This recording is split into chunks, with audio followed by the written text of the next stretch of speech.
जय हिंद दोस्तों, good morning. आज है 25 अगस्त और आज हम 25 अगस्त से बनने वाली सभी करंट अफेयर का इम्पोर्टेंट प्रश्न लेकर आया हूँ, जो आने वाली किसी भी एग्जाम में या बिहार का हो या केंद्र का हो, किसी भी एग्जाम में पूछ सकता है। तो चलिए बिना देर किए आज का क्लास स्टार्ट करते हैं। हमारा चैनल है अभिषेक गुप्ता सीए क्लासेस। कोई भी नया जुड़े हैं तो प्लीज़ सब्सक्राइब कर दीजिएगा। तो चलिए आज का पहला प्रश्न स्टार्ट करते हैं। तो हमारा ये रहा पहला प्रश्न कि जो 26-27 की अवधि के लिए था, तो सुप्रीम कोर्ट बार एसोसिएशन यानी एससीबीए के नए अध्यक्ष के रूप में किसे चुना गया है? तो supreme court bar association SCBA के नए अध्यक्ष के रूप में चुने गए हैं आदित्य सिंह अग्रवाल। ये किसको हरा के चुने हैं? तो विकास सिंह को हराए हैं। अन्य उम्मीदवार थे कपिल सिब्बल और प्रदीप राय भी अन्य उम्मीदवार थे। और एक कब के लिए? तो 2026-27 के लिए चुने गए हैं। तो ठीक है, ध्यान रखिए सुप्रीम कोर्ट बार एसोसिएशन के नए अध्यक्ष आदित्य सिंह अग्रवाल चुने गए हैं। अगला प्रश्न है कि अंतरिक्ष में चहलकदमी करने वाली फ्रांसीसी महिला अंतरिक्ष यात्री कौन बनी है? तो ये बन गई है सोफी एडेनोट। कौन बनी है? सोफी एडेनोट। कब? 18 अगस्त 2026 को अंतरिक्ष में चहलकदमी करने वाली पहली फ्रांसीसी महिला बन गई है। ठीक है, ये ध्यान में रखिएगा। और ये यूरोपीय अंतरिक्ष एजेंसी यानी ईएसए के अंतरिक्ष से गई थी। ठीक है, और स्पेस वॉक किया है। अगला प्रश्न देखते हैं।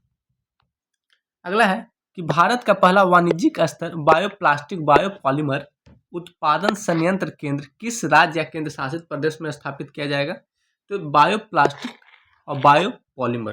तो बायोप्लास्टिक बायोपॉलीमर उत्पादन संयंत्र पूछे तो कहाँ हो जाएगा? गुजरात। ध्यान रखिएगा कि बायोप्लास्टिक बायोपॉलीमर का उत्पादन कहाँ है? तो गुजरात में किया जाएगा। यह पर्यावरण अनुकूल एक कदम बढ़ाया है कि पर्यावरण अनुकूल इससे मदद मिलेगा। अगला प्रश्न, वैज्ञानिकों द्वारा खोजी गई आकाशगंगा यानी मिल्की वे अब तक की सबसे तेज घूमने वाले तारा का नाम क्या है? यानी हाल ही में वैज्ञानिकों द्वारा आकाशगंगा में सबसे तेज घूमने वाले तारा का खोजा गया है, जिसका नाम है S301 यानी 301। ठीक है, ये ध्यान रखिएगा कि 301 सबसे तेज घूमने वाली तारा हाल ही में वैज्ञानिकों ने खोजी। अगला प्रश्न है कि हाल ही में किस तिथि को राष्ट्रीय अंतरिक्ष दिवस मनाया गया है? तो ये मनाया गया नेशनल स्पेस डे 23 अगस्त को। और नेशनल स्पेस डे मनाते हैं चंद्रयान 3 सफलतापूर्वक लैंड किया था, यानी चंद्रयान 3 मिशन की सफलता और चंद्रमा के मिशन पर विक्रम लैंडर की सफल लैंडिंग के याद में मनाया। चंद्रयान 3 14 जुलाई को लैंड किया गया था। ठीक है, तो ध्यान रखिएगा। अगला प्रश्न, हाल ही में सुप्रीम कोर्ट ने लोअर जुडिशरी न्यायाधीशों की सीधी भर्ती के लिए आवश्यक वकालत को अनुभव को 3 साल से घटाकर कितना कर दिया गया है? तो ये कर दिया गया है 3 साल से घटाकर 1 साल का अनुभव कर दिया है। तो भारत के सुप्रीम कोर्ट की महत्वपूर्ण फैसला है, जिसमें जिला न्यायालय में न्यायाधीशों की सीधी भर्ती के लिए आवश्यक न्यूनतम कानूनी अभ्यास को 1 साल कर दिया। पहले 3 साल था, अब 3 साल थे, अब 1 साल कर दिया है। ठीक है, अगला प्रश्न देखते हैं। लुसाने डायमंड लीग 2026 में पुरुषों की भाला फेंक में किसने प्रतियोगिता जीती है?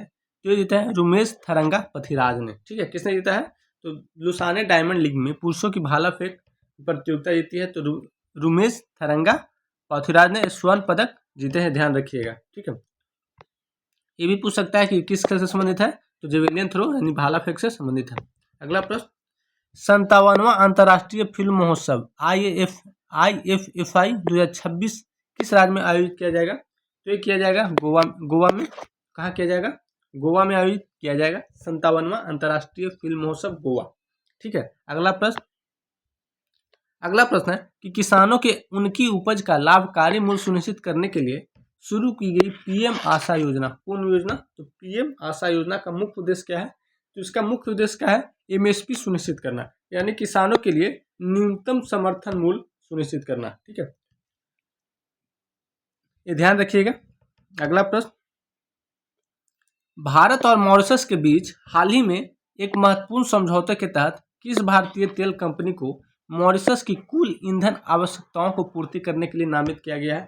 तो ये किया गया है IOCL को। किसको? IOCL को नामित किया गया है, इंडियन ऑयल कोऑपरेशन लिमिटेड को। ठीक है, भारत और मॉरिशस के बीच रणनीतिक साझेदारी के तहत समझौता हुआ है और ये दोनों इसका समझौता के उद्देश्य है कि दोनों बीच के गहरे आर्थिक और ऊर्जा सहयोग को दर्शाता है।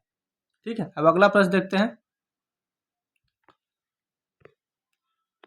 62,500 करोड़ की मोबाइल फोन निर्माता योजना यानी MPMS का उद्देश्य क्या है?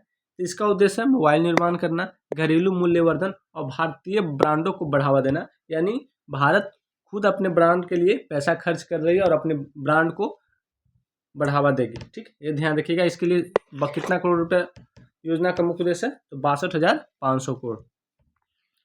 अगला प्रश्न और अंतिम प्रश्न, हमारा अंतिम प्रश्न है कि भारतीय नौसेना को तीसरी anti submarine warfare shallow water craft के रूप में कौन सा जहाज सौंपा गया है? तो ये सौंपा गया है कौन सा? INS मंगलोर। कौन सा? INS मंगलोर सौंपा गया है।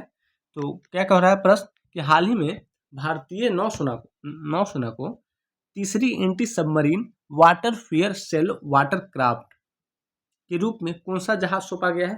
तो INS मंगलोर सौंपा गया है। ये अच्छा, बहुत अच्छा क्वेश्चन है, अभी ध्यान रखिएगा। तो भारतीय नौसेना ने एंटी सबमरीन वाटरफेयर को श्रेणी का जहाज है जिसका नाम INS मंगलोर है। ठीक है, ये स्वदेशी रूप से निर्मित जहाज तटीय जल में पनडुब्बी रोधी अभियानों के लिए डिजाइन किया गया है। ठीक, आज हम 25 अगस्त से बनने वाली 12 इंपॉर्टेंट क्वेश्चन करवा दिए हैं जो आने वाली किसी भी एग्जाम में पूछ सकती है। तो इसे जरूर देखिएगा और पूरा देखिएगा। और अब कल मिलते हैं नई दिन नई क्लास के साथ। तो आज की क्लास यहीं पे समाप्त।